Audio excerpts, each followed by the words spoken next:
Hey everybody, it's me, Tinesha Davis of the Fun and Budget Act, and I am back with another video. In today's video, we are going to discuss 5 tips to help you keep your grocery bill super low, okay?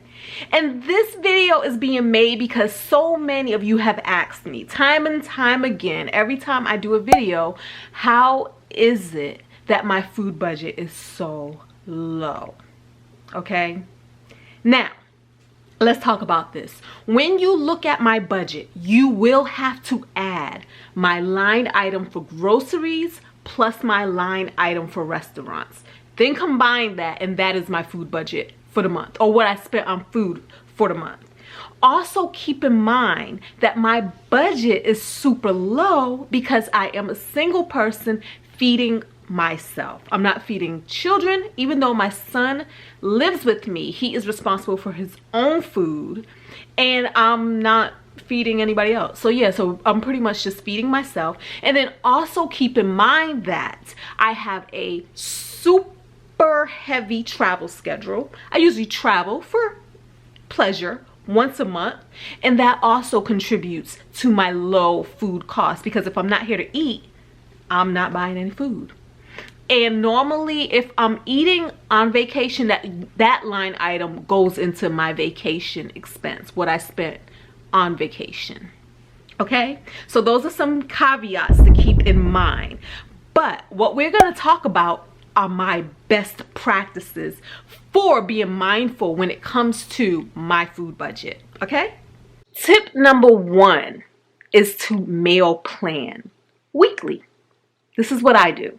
Now, when I say meal plan, this is very loose and is very much in my head. It's not a formal thing. It's not something that's going to require a lot of time. It's just basically me opening my calendar and seeing during that week, do I have any obligations that require food, such as going out with friends or things like that. And I also take a look to see if my company will be feeding us that week, because yes, I do work for a company that actually feeds us a lot.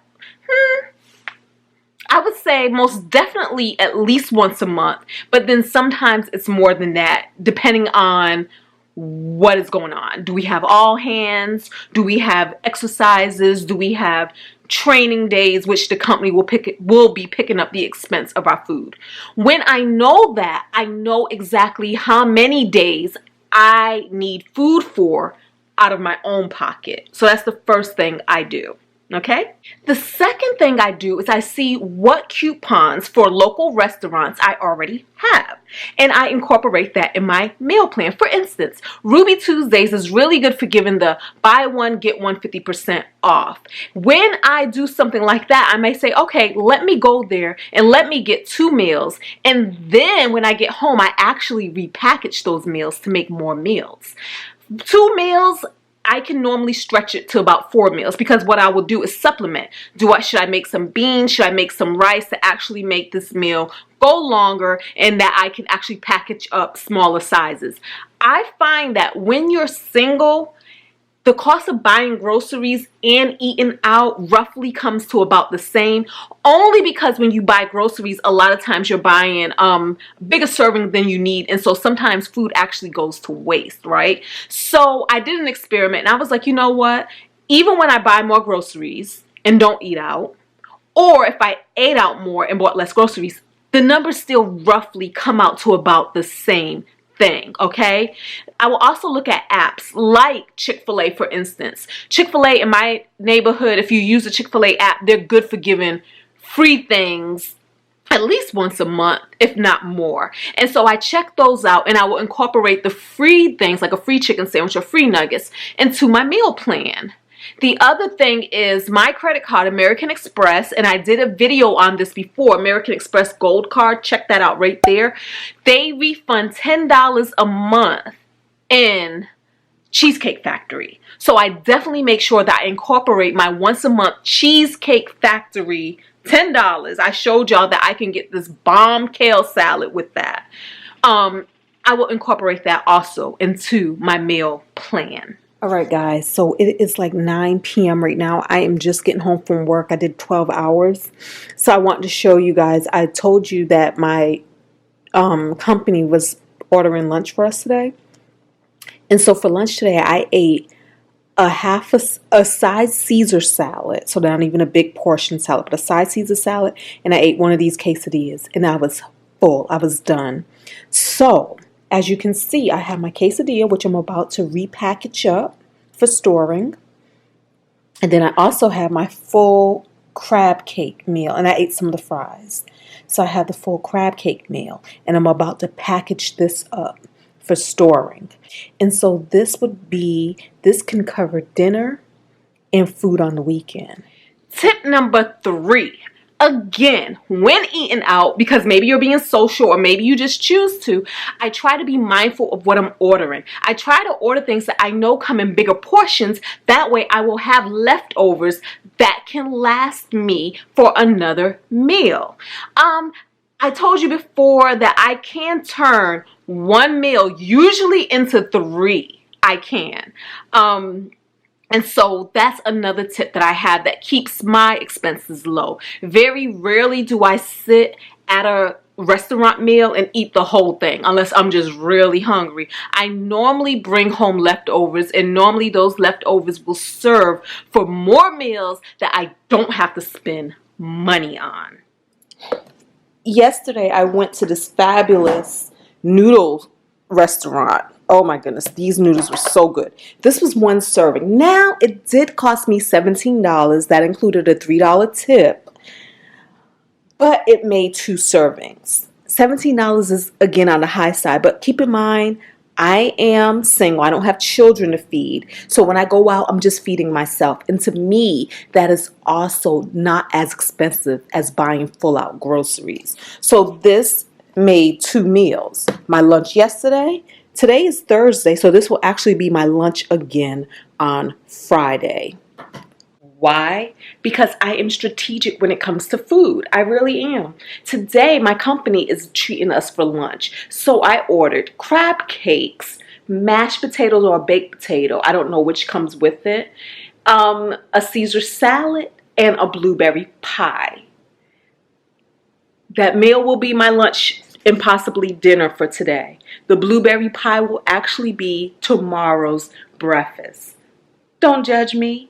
This is what I do. I only eat about 2 meals a day. Breakfast, like a late breakfast, I normally eat breakfast around 10 or 11 a.m. and then a lunch/dinner. When I come home from work, I normally don't eat again because I'm normally not hungry, and I normally don't even have any food here anyway. If it gets to the fact that I am hungry when I come home from work, y'all know what I do. I will hit up somebody's drive-thru, or I'll just come in my own pantry, make a peanut butter and jelly sandwich, or something simple that I can just snack on until the next day. And when I think about it, this is my version of intermittent fasting. A lot of people cut off their meals at a certain time and then they don't eat again for another 16 hours, 12 to 16 hours. So I kind of naturally do that. You would think that I was thinner than I was. And as Jay says to me, it's not that I eat a lot because I don't. It's just the fact that I don't move a lot either. Tip number 4. Before going to the grocery store, survey your pantry and your refrigerator and your freezer and see what you already have on hand. I'm a big believer. I eat what I have. I'm not a picky eater, guys. So I can eat the same thing over and over and over, or I can eat what is there. I'm not the girl that says, well, I made spaghetti, but today I don't feel like spaghetti, so I'm going to go get nothing else. No, I'm super disciplined. If I made spaghetti, we eating spaghetti until the spaghetti is gone. Okay? So when I survey my pantry, what I'm looking for are things that are already there that I can build a meal around. And it also helps to avoid buying duplicates. I do not like going to the grocery store and coming back with something that I already have. Let me show y'all this struggling pantry and the struggling refrigerator. Do not come for me. None of it is clean. None of it is organized. It is not going to be pretty and labeled. just for TV viewing. Nah, this is real. This is how it look right now. Woo. All right. So, as you see, it looked pretty bare in here, but it's not. It's not. So what we got some bread. So we can do a lot of things with bread. We can make peanut butter and jelly sandwiches. We can make grilled cheese. We can make a sandwich. Okay, so we good. We got plenty of rice. So with all of this rice laying around, and this is Andre, he loves rice. But with all of this rice laying around, I would definitely plan something around rice. What can I do with rice? Look at this. This is ridiculous. Need to consolidate. This is some rice right here. Here goes some more rice right here. There goes some more rice right there. There goes some more rice right there. Oh, wait a minute. Here's a bag, boil in the bag, jasmine rice right there. There's plenty of rice. There's some pastas. So I would be like, you know what? We're going to use up these pastas. Let's buy something that can go with pasta. I got some lentils right there. I can do a quick little lentil soup situation. And then there's some grits. That goes with breakfast. And then there's a box of cream of wheat right in there. So that's what we have. So it's like not so fast. We can do some stuff with this, and to not be wasteful, let's make something happen with what's already in here. Okay, let's take a look at this refrigerator. Y'all know the rules.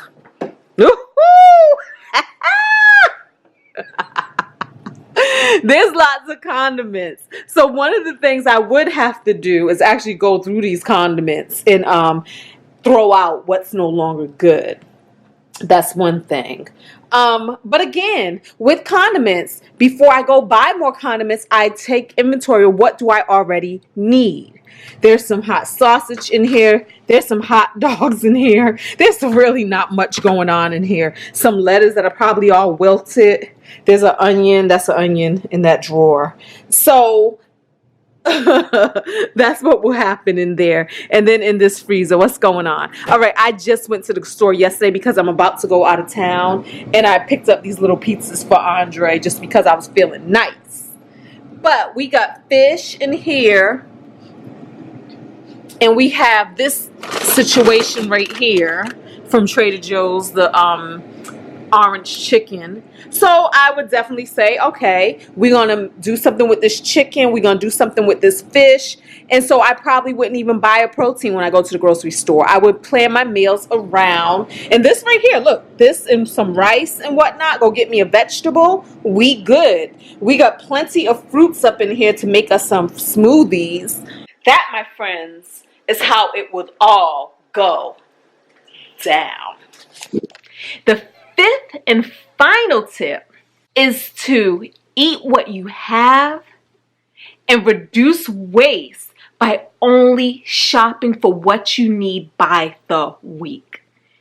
This is what works for me. I feel like when you shop for a whole month, you leave a lot of room for waste, because a lot of times we have the best intentions, and then sometimes we don't get to actually cooking what we said we were going to cook, and food, especially produce, will go to waste. So I keep about 2 proteins on deck. And I understand this is not going to work for everybody, and this is definitely not going to work if you have a family, but something like this could work. So I keep about 2 proteins on deck, and then I buy things to go with those proteins.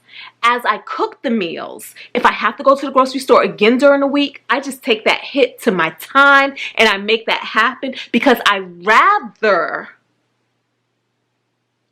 reroute my time than to overspend on my money. I never buy more than what I actually need, and I don't buy more until what I have is gone most of the time. So for instance, right here, this is what I had left with a big canister of oatmeal. And so I'm bringing this to work. This is before I buy more oatmeal. I'm bringing this to work. This will be about 2 to 3 servings of oatmeal. When I go and buy fruits and bananas and things like that, I never really buy more than 3, because I find that they end up going bad if you don't eat them in time. If you need more, do how they do in a lot of other cultures. Go to the freaking grocery store and get it as you need it. So guys, those are my 5 tips. I hope they are helpful to you, and I hope that they make sense and that they're practical enough that if you, like me, are not a picky eater, that you can actually apply these things to your life and you can actually have a super low food budget too.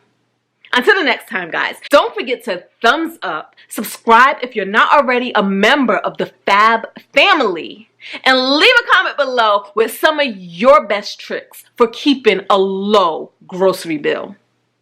Until the next video, y'all. Thanks for watching.